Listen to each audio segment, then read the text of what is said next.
First of all, I would like to thank you, Arash, again for making the time for this conversation and for joining us today.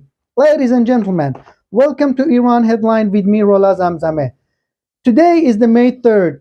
It marks the 65th day of internet shutdown in Iran. So far, more than 1,560 hours have passed without stable access to the internet for millions of Iranian people. This is situation, if it had been caused by countries like the United States or Israel inside Iran, would have triggered an immediate and forceful reaction from international institutions and organizations and much of the Western world. Yet, because it's carried out by the Islamic Republic regime, the response remains muted, marked more by silence than urgency. This silence is not new. It echoes across many other human rights violations like killing of protesters, mass arrests, and ongoing executions. Today, we aim to break the silence and examine these realities more closely. Iranian denounced tiered internet plan as discriminatory and corrupt. Iranian people condemned selective access to restricted internet service as discriminatory and corrupt. In messages to Iran Lion and Front agency, urging others to reject the scheme in recent days. Dozens of citizens described the rollout of the tiered internet, branded as Internet Pro, as a part of a system of inequality emerging during months of widespread connectivity restrictions. Internet access was first cut on January the 8th, alongside call for nationwide protest, and remained fully restricted until January 28th. About a month later, during US and Israel strikes on Iran, authorities imposed another shutdown that has now lasted for more than 65 days.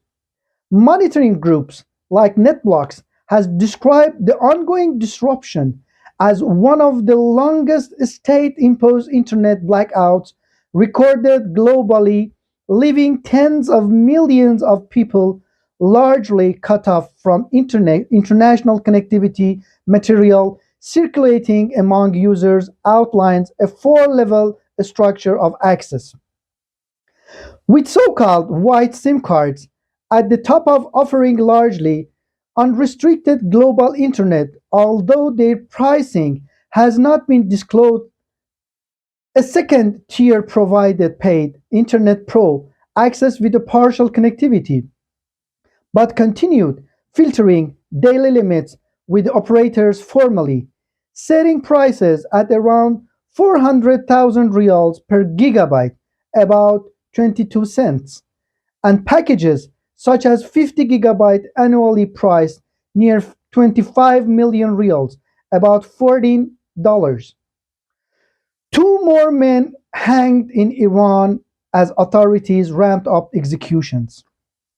Iran executed two more young men, on Saturday after the Supreme Court upheld their death sentence for spying for Israel and cooperating with the Mossad intelligence service. The Judiciary Media Center said Yaqub Karimpour and Nasser Bekrzadeh were hanged in Urmia Central Prison following legal proceeding. The hangings comes as authorities continue to carry out daily executions, taking place against the backdrop of a fragile ceasefire following the conflict that erupted on February 28.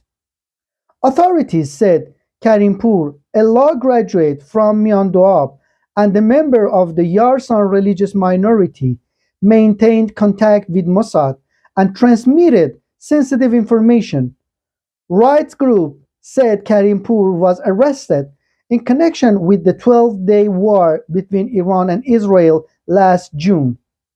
The judiciary said Bekrzadeh, a 26-year-old youngster, Kurdish political prisoner, gathered and sent information on key locations, including the Natanz nuclear site, after he was recruited online. Ottawa on defensive after Iran football chief linked to IRGC entered Canada. Canada's government is under pressure to explain how Mehdi Taj, Iran's football chief and the former intelligence officer of the Revolutionary Guard Corps, was briefly allowed into the country after being granted a special permit despite Canada's IRGC ban. Speaking to reporters Thursday, Prime Minister Mark Carney declined to discuss Taj's case, citing privacy laws, but defended the government's position on the IRGC. He said, members of the Iranian Revolutionary Guard rightly have been prohibited from entering this country, and they will not enter this country again, he said. The comments followed by reporting Iran Lion and Sun reporters in Canada on how Taj, president of Iran Football Federation and the former intelligence commander in the Islamic Revolutionary Guard Corps, received a temporary resident permit, or in the other words, TRP. The permit allows Canadian authorities to admit a person who would otherwise be barred under immigration law. The issue moved quickly to Parliament at the Thursday meeting of the Standing Committee on Public Safety and National Security in Ottawa. Conservative MP Frank Caputo pressed Immigration Minister Lena Diab to explain how a person deemed inadmissible had received permission to enter Canada. Caputo said, the rule of the law demands the transparency, and asked who gave him a visa, saying it took Iran International reporting to bring the case to public attention. Tehran residents face eviction from hotels after war damage. Dozens of residents in Tehran displaced by a 40-day war with the USA and Israel said municipal authorities ordered them to evacuate temporary hotel housing despite unsafe home and limited aid.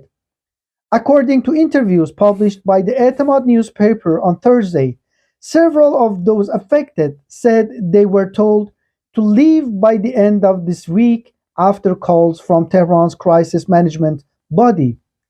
Even though official inspections had deemed their homes uninhabitable, I was told I had to leave the hotel by the end of the week.